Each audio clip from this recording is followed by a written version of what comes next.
non-zero dipole moment. So dipole moment அப்படின்னா first என்னதுன்னு பார்த்துப்போம். So dipole moment mu is equal to distance into charge q அப்படிதானா. So basically இது என்ன அர்த்தம் அப்படின்னா consider ஒரு h and h எடுத்துக்கோங்க. So இது ரெண்டுக்கும் நடுவில் ஏதாச்சும் எலக்ட்ரோநெகட்டிவிட்டி டிஃப்ரென்ஸ் இருக்கா? இல்லை அப்படிதானா. எலக்ட்ரோநெகட்டிவிட்டி டிஃப்ரென்ஸ்னா என்ன அர்த்தம்? எலக்ட்ரோநெகட்டிவிட்டினா என்ன அர்த்தம்? Attracting shared pair of electron towards itself. So பேசிக்காக ஷேர்ட் பேர் ஆஃப் இன்னொரு ஹெச்சிசிஎலும் எடுத்துப்போம். ஹெச்ஹெச் இதை வச்சு தான் நான் சொல்லித்தர போகிறேன் என்னது டைபோல் மொமெண்ட்னு. ஓகே, ஸோ இதில் வந்து 2 எலக்ட்ரான் இருக்கும். ஒரு பாண்டில் 2 எலக்ட்ரான் தானே இருக்கும். அந்த 2 எலக்ட்ரானும் சென்டரில் தான் இருக்குது அப்படிதானா. ஆனால் இந்த பர்டிகுலர் ஹெச்சிசிஎல்ல அந்த 2 எலக்ட்ரானுமே சிஎல் பக்கத்தில் இருக்கும். ஸோ பேசிக்காக இதில் என்ன டிஃப்ரென்ஸ் நடக்குன்னா, ஒரு ஆட்டம் வந்து அந்த ஷேர்டு பேர் ஆஃப் எலக்ட்ரான், இதுக்கு பேர் என்னது ஷேர்டு பேர் தானே, ஒருத்தருக்கு மட்டும் இது கிடையாது, ரெண்டுமே ஷேர் பண்ணி ஒரு 2 எலக்ட்ரான்ஸ் இருக்குது அப்படிதானா. ஸோ ஷேர்ட் பேர் ஆஃப் எலக்ட்ரான்ஸை இது பக்கத்தில் அது இழுத்துக்கும். ஓகே, இந்த மாதிரி ப்ராப்பர்ட்டி இருக்கிறது தான் எலக்ட்ரோநெகட்டிவிட்டி. ஓகேவா. ஸோ குளோரினுக்கு ஹை எலக்ட்ரோநெகட்டிவிட்டி வேல்யூ இருக்கும். ஓகேவா. ஸோ அரௌண்ட் 2.83 கிட்ட இருக்கும். ஓகேவா. ஸோ அப்போ வந்து குளோரினுக்கு வந்து அதிகமாக எலக்ட்ரோநெகட்டிவ் இருக்கு, எலக்ட்ரான்ஸை ஷேர் பேர் எலக்ட்ரான்ஸை அது பக்கத்தில் இழுத்துக்குது. ஆனால் இந்த பர்டிகுலர் ஹைட்ரஜனில் இதுக்கும் 2.1 தான் பவர், இதுக்கும் 2.1 தான் பவர். அப்போ ரெண்டுமே ஈக்குவலாக தான் அட்ராக்ட் பண்ணும். ஸோ எலக்ட்ரான்ஸ் வந்து சென்டரில் தான் இருக்கும், யார் பக்கத்துலேயும் சைட் வாங்கி இருக்காது. ஸோ இதில் வந்து என்னதுன்னா டைபோல் மொமெண்ட் 0. டைபோல் மொமெண்ட் ஏன் 0ன்னு சொல்கிறேன்னா, ஏன்னா சார்ஜ் செப்பரேஷனே இல்லை. இந்த பர்டிகுலர் இதில் சார்ஜ் செப்பரேஷன் எப்படி இருக்கும்னா, இது ஹெச்னு வச்சுக்கோங்க, இது சிஎல்னு வச்சுக்கோங்க, இந்த சைட் மைனஸ்னும் இன்சைட் ப்ளஸ்னும் நம்ம சார்ஜ் செப்பரேட் பண்ணி எழுதலாம். ஏன் அப்படி எழுதலாம் அப்படின்னா, ஏன்னா வந்து இங்கே வந்து எலக்ட்ரான்ஸ், இந்த சைடு வந்து எலக்ட்ரான்ஸ் அதிகமாக இருக்கிறதா அர்த்தம், இந்த சைடு எலக்ட்ரான் கம்மியாக இருக்கிறதா அர்த்தம். ஸோ எலக்ட்ரான்ஸ் வந்து கம்மியாக இருக்கிறதுனால அன்சைட் நெகட்டிவ், இன்சைட் பாசிட்டிவ் சார்ஜ், அன்சைட் நெகட்டிவ் சார்ஜ், இந்த மாதிரி சார்ஜ் செப்பரேஷனை நம்ம வந்து டினோட் பண்ணுறது தான் இந்த டைபோல் மொமெண்ட். ஓகேவா. இப்போ டெம்பரேச்சர் டினோட் பண்ணுறோம்ல, கெல்வினில் 273 கெல்வின், அந்த மாதிரி டினோட் பண்ண, அதே மாதிரி இந்த சார்ஜ் செப்பரேஷனை டினோட் பண்ணுறதுக்கு ஒரு வேல்யூ வேணும்ல, அது வந்து டைபோல் மொமெண்ட்டை வச்சு நீங்கள் போட்டுக்கலாம். ஓகேவா. இப்போ யாருக்கு வந்து நான் ஜீரோ டைபோல் மொமெண்ட்டுன்னு கேட்டிருக்காங்க. சரி, இப்போ ஒன்றா செக் பண்ணி பார்ப்போமா. CO2க்கு ஃபஸ்ட்டு வந்து என்ன ஷேப்புன்னு தெரியணும். ஷேப் தெரிஞ்சால் தான் டைபோல் மொமெண்ட் கண்டுபிடிக்க முடியும், ரொம்ப இம்பார்ட்டன்ட். ஓகே, ஸோ ஷேப் கண்டுபிடிக்கிறதுக்கு என்ன பண்ணணும்? ஸோ ஆல்ரெடி நிறைய ப்ராப்ளமில் என்னோடய வீடியோவில் சொல்லியிருப்பேன். ஸோ ஒரு ட்ரிக் இருக்குது. ஓகே, ஸோ வேலன்ஸ் எலக்ட்ரானை ஃபஸ்ட்டு ஆட் பண்ணுங்கள். கார்பனுக்குள்ள வேலன்ஸ் எலக்ட்ரான் என்னது? 1s2 2s2 2p2. இதில் வேலன்ஸ் எலக்ட்ரான் என்னது? அவுட்டர் மோஸ்ட் ஷெல் என்னது? Second shell. அதில் எத்தனை எலக்ட்ரான் இருக்குது? 4 எலக்ட்ரான், 1 2 3 4 அப்படி தானே. ஸோ கார்பனுக்கு 4. ஆக்சிஜனுக்கு என்னது? 1s2 2s2 2p4 அப்படி தானே. 8ல் அப்போ 2p4. ஸோ அவுட்டர் மோஸ்ட் ஷெல்லில் மொத்தம் எத்தனை எலக்ட்ரான் இருக்குது? 4 5 6 அப்படி தானே. ஸோ எத்தனை oxygen? 2 oxygen. So 6 2s are 12. So உங்களுக்கு டோட்டலாக என்ன கிடைக்கும்? 16 கிடைக்கும். இப்படி உங்களுக்கு ஒரு வேல்யூ கிடைக்கும். சரியா. இப்போ ஃபஸ்ட்டு என்ன பண்ணியிருக்கோம், நான் இது ஷேப் கண்டுபிடிக்கிறதுக்கு பண்ணிகிட்டு இருக்கேன், வேலன்ஸ் எலக்ட்ரானை ஆட் பண்ணியிருக்கேன். இப்போது கிடச்சிருக்க வேல்யூ நம்ம டிவைட் பண்ண போகிறோம். எதை வச்சு டிவைட் பண்ணோன்னா, வேல்யூ வந்து கிரேட்டர் தேன் 8ஆக இருந்துச்சுன்னா டிவைடட் பை 8 போடுங்க, வேல்யூ வந்து லெஸ் தேன் 8ஆக இருந்துச்சுன்னா டிவைடட் பை 2 போடுங்க, அவ்வளோதான். ஓகே, ஸோ நம்மளுக்கு கிடச்சிருக்க வேல்யூ கிரேட்டர் தேன் 8 தானே, 16 வந்து greater than 8. So divided by 8. So 8 2s are 16 and then remainder is 0. Okay, so இப்போ இந்த 2 வச்சு தான் நம்ம ஹைப்ரிடைசேஷன் போடுவோம். It is nothing but SP. எஸ்ஸில் 1 பியில் 1, ஸோ டோட்டலாக 2. ஓகே, எஸ்பினா லீனியர் ஸ்ட்ரக்சர். ஸோ CO2 எப்படி இருக்கும்னா இந்த மாதிரி இருக்கும். ஓகேவா. So SP hybridisation. கார்பனுக்கு எப்போவுமே ஞாபகம் 2 டபுள் பாண்ட் இருந்தாலே ஹைப்ரிடைசேஷன் என்னது? SP தான். ஓகேவா. ஸோ இந்த பர்டிகுலர் கார்பனுக்குள்ள ஹைப்ரிடைசேஷன் SP. ஓகேவா. ஸோ இப்போ இதுக்கு டைபோல் மூமெண்ட் நம்ம கண்டுபிடிக்க போகிறோம்.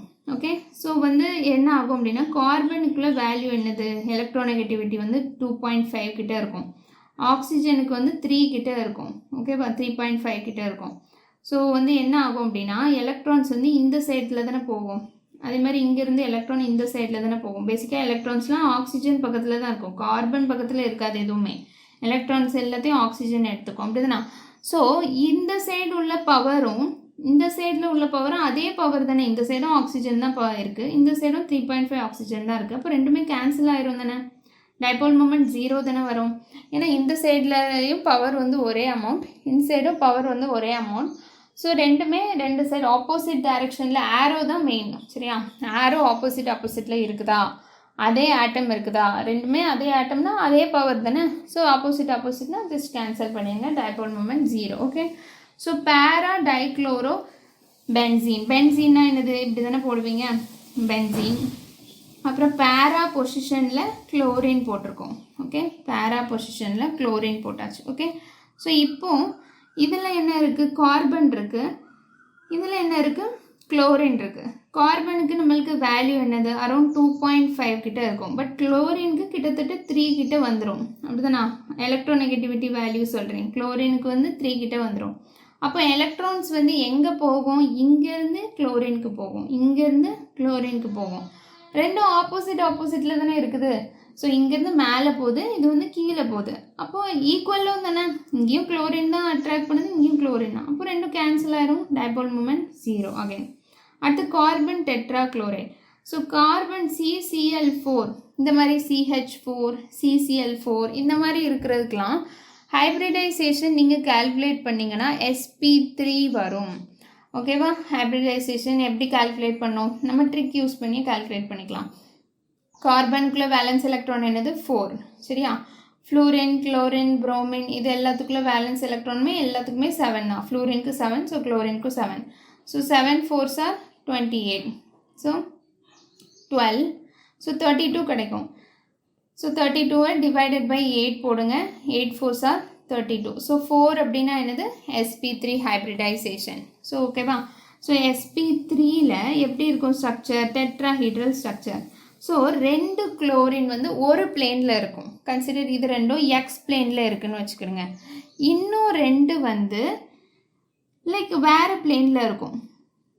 ஸோ இந்த 2 வந்து வேறு பிளேனில் இருக்கும். ஸோ 2 வந்து ஒரு பிளேனில் இருக்கும்.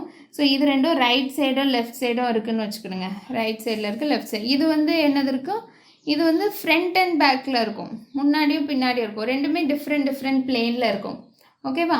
ஸோ இப்போ வந்து குளோரினுக்கு வந்து எலக்ட்ரோநெகட்டிவிட்டி 3 கிட்ட இருக்கும், கார்பனுக்கு வந்து 2.5 கிட்ட.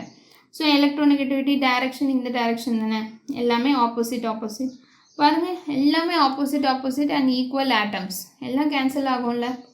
ஸோ எல்லாமே குளோரின் தான், ஈக்குவல் பவர் தான் இருக்கும், எல்லாம் ஆப்போசிட் ஈக்குவல் கேன்சலேஷன். ஸோ இந்த மாதிரி டெட்ராஹீட்ரலில் 4 ஆட்டமே ஒரே மாதிரி இருக்குதுன்னு வச்சுக்கோங்க. CH3 CH4 எடுத்துக்கோங்க, CCl4 எடுத்துக்கோங்க, CF4 என்ன எடுத்தாலுமே டெட்ராஹீட்ரல் ஸ்ட்ரக்சரில் 4 ஆட்டமே ஒரே ஆட்டம் இருந்துச்சுன்னா எல்லாமே 0 தான் டைபோல் மூமெண்ட் இருக்கும். ஓகே, ஃபஸ்ட்டு 3மே 0 தான் டைபோல் மூமெண்ட். அப்போது 0, இதுக்கும் 0. அப்போ வாட்டர் எப்படி வரைவீங்க, H2O. ஸோ ஆக்சிஜன் இப்படி இருக்கும், ஹைட்ரஜன் அப்புறம் 2 லோன் பேர் போடுவீங்க, அப்படி தானா. ஸோ இதுக்குமே ஹைப்ரிடைசேஷன் sp3 தான். இதில் பார்த்தீங்க அப்படின்னா எப்படி இருக்கும் அப்படின்னா, ஸோ எலக்ட்ரான் இப்படி போகும், ஹைட்ரஜன்லேருந்து தான் ஆக்சிஜனுக்கு போகும். லோன் பேர் மேலே இருக்குன்னா மேலே அப்படியே ஆரோ போட்டுருங்க. சரியா, இப்போ லோன் பேர் மேலே இருக்குன்னா மேலே ஆரோ போடுங்க. இப்போ லோன் பேர் ஒரு ஆட்டம் இருக்குது, கீழே லோன் பேர் இருக்குன்னா கீழே லோன் பேர் ஆரோ போடுங்க. லெஃப்ட் சைடில் லோன் பேர் இருக்குன்னா லெஃப்ட் சைடில் ஆரோ போடணும். அந்த மாதிரி லோன் பேருக்கு எந்த டைரக்ஷனில் லோன் பேர் இருக்கோ அந்த டைரக்ஷனில் ஆரோ போடணும். இங்கே hydrogen is less electronegative, oxygen is around 3.5. So oxygen டைரக்ஷனில் தான் போகும். ஸோ எல்லாமே ஒரே டைரக்ஷனில் ஆட் அப் தானே ஆகுது, எல்லாமே மேலே தான் போகுது, ஆப்போசிட்டாக இல்லை. ஸோ டைபோல் மூமெண்ட் வந்து 0வாக இருக்காது. Okay, not equal to 0. So இந்த நான் 0 டைபோல் மூமெண்ட் யாருக்கு தான் இருக்குது, water. So water is the correct answer.